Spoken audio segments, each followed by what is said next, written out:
নমস্কাৰ বন্ধু বান্ধৱীসকল, মোৰ অন্য এটা ভিডিঅ'লৈ আপোনালোক সকলোকে স্বাগতম জনাইছোঁ। বন্ধুসকল, এতিয়া সকলো ফালে অকল লাখপতি বাইদেউ বা অৰুণোদয় এই কথাসমূহ আলোচনা কৰা হৈছে। কাৰণ অৰুণোদয় পইচাসমূহ পাবলৈ আৰু বেছি দিন নাই, 10 তাৰিখে অৰুণোদয় পইচা সোমাব। এতিয়া কথা হ'ল লাখপতি বাইদেউৰ টকাসমূহ কেতিয়া দিয়া হ'ব।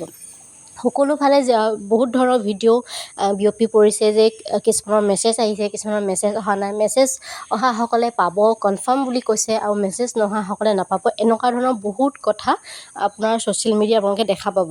এতিয়া প্ৰথম কথা হ'ল যে মেছেজ যিসকলৰ আহিছে, মই আগতেও ভিডিঅ' বনাই কৈছিলোঁ যে মেছেজ অহা মানে এইটো নহয় যে আপোনালোকে টকাসমূহ পাবই। মেছেজ অহা মানে এইটো হয় যে আপোনাৰ ফৰ্মখন ভেৰিফিকেশ্যন হৈছে। আৰু যিসকলৰ মেছেজ অহা নাই তেখেতসকলো নাভাবিব যে আপোনালোকে পইচা নাপাব।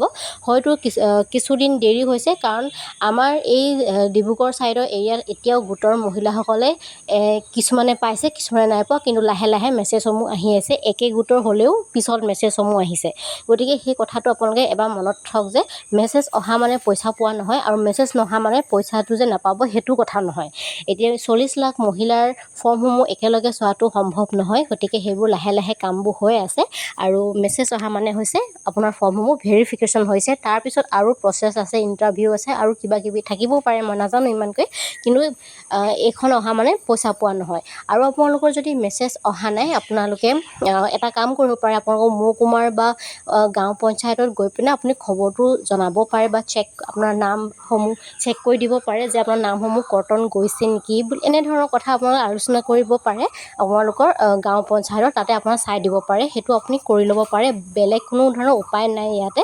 যদি মেছেজ অহা নাই ৰৈ দিব পাৰে, নহ'লে আপোনালোকে গাঁও পঞ্চায়তত গৈ আপোনালোকে খবৰসমূহ খবৰ কৰিব পাৰে যে আহিছে নে নাহা, এনেকৈ ধৰণৰ। আপোনাৰ যদি নাম আৰু গোটৰ নাম এনেকৈ ধৰণৰ চেক কৰি দিব পাৰিব, সেইটো কথা।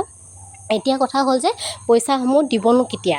এতিয়া মুখ্যমন্ত্ৰী ডাঙৰীয়াই এতিয়া নহয়, ইলেকশ্যনৰ বহুত আগতে এখন মিটিঙত কোৱা হৈছিলে যে ইলেকশ্যনৰ পিছতে আগষ্ট মাহত 15 আগষ্ট তাৰিখে পইচাসমূহ দিয়া হ'ব বুলি কৈছিলে।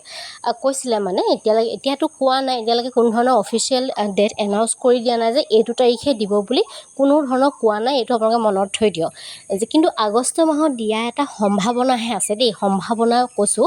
কাৰণ মুখ্যমন্ত্ৰী ডাঙৰীয়াই এতিয়ালৈকে কোনো ধৰণৰ কথা কোৱা নাই। যিহেতু ইলেকশ্যন ৰিজাল্ট দিয়া বেছি দিন হোৱা নাই, আপোনালোকে গম পায়েই ইলেকশ্যন হৈ গৈছেহে। গতিকে তাত বহুত ধৰণৰ কাম থাকে, অফিচৰ কাম থাকে, কেবিনেটৰ বৈঠক বহাব, বহুত ধৰণৰ কাম থাকে। গতিকে সেইবোৰ হোৱাৰ পিছতে পইচাসমূহ মুকলি কৰি দিয়া হ'ব। এতিয়া লাহেকৈ যেনেকৈ অৰুণোদয় পইচাসমূহ মুকলি কৰি দিয়া হ'ব, বৃদ্ধ পেঞ্চনৰ পইচা মুকলি কৰি দিয়া হ'ব, গতিকে লাহেকৈ লাখপতি বাইদেউ পইচাসমূহ মুকলি কৰি দিয়া হ'ব।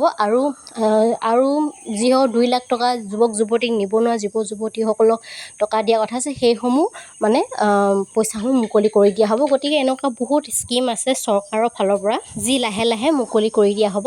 গতিকে আপোনালোকৰ মেছেজ আহিছে যদি ভালে কথা, নাহা যদি আপোনালোকে এবাৰ গাঁও পঞ্চায়ত বা মহকুমাৰ সদনৰ আপোনালোকে খবৰ এটা কৰি ল'ব। আৰু পইচাসমূহ পাবলৈ বেছি দিন নাই, তথাপিও আপোনালোকে আৰু দুমাহ এমাহ ৰখিব লাগিব। আগষ্ট মাহলৈকেতো ৱেইট কৰিব লাগিব, যেতিয়ালৈকে অফিচিয়েল ডেট এটা এনাউন্স কৰি নিদিয়ে মুখ্যমন্ত্ৰী ডাঙৰীয়াই, তেতিয়ালৈকে আপোনালোকে অপেক্ষা কৰিব লাগিব। গতিকে আপোনালোকে বৰ অধৈৰ্য নহ'ব, ধৈৰ্য ৰখি থাকক। মেছেজসমূহ আহিব যোনসকলৰ অহা নাই, আৰু পইচাসমূহ আগষ্ট মাহত পাব। গতিকে মোৰ আজি ভিডিঅ'টো ইমানেই আছিলে। মোৰ ভিডিঅ'বোৰ যদি চাই ভাল পায়, ইনফৰমেশ্যন বুলি ভাবে, তেন্তে প্লিজ লাইক, কমেণ্ট, শ্বেয়াৰ আৰু চেনেলটো ছাবস্ক্ৰাইব কৰিব নাপাহৰিব। তেন্তে লগ পাইছোঁ অন্য এটা ভিডিঅ'ত। ধন্যবাদ।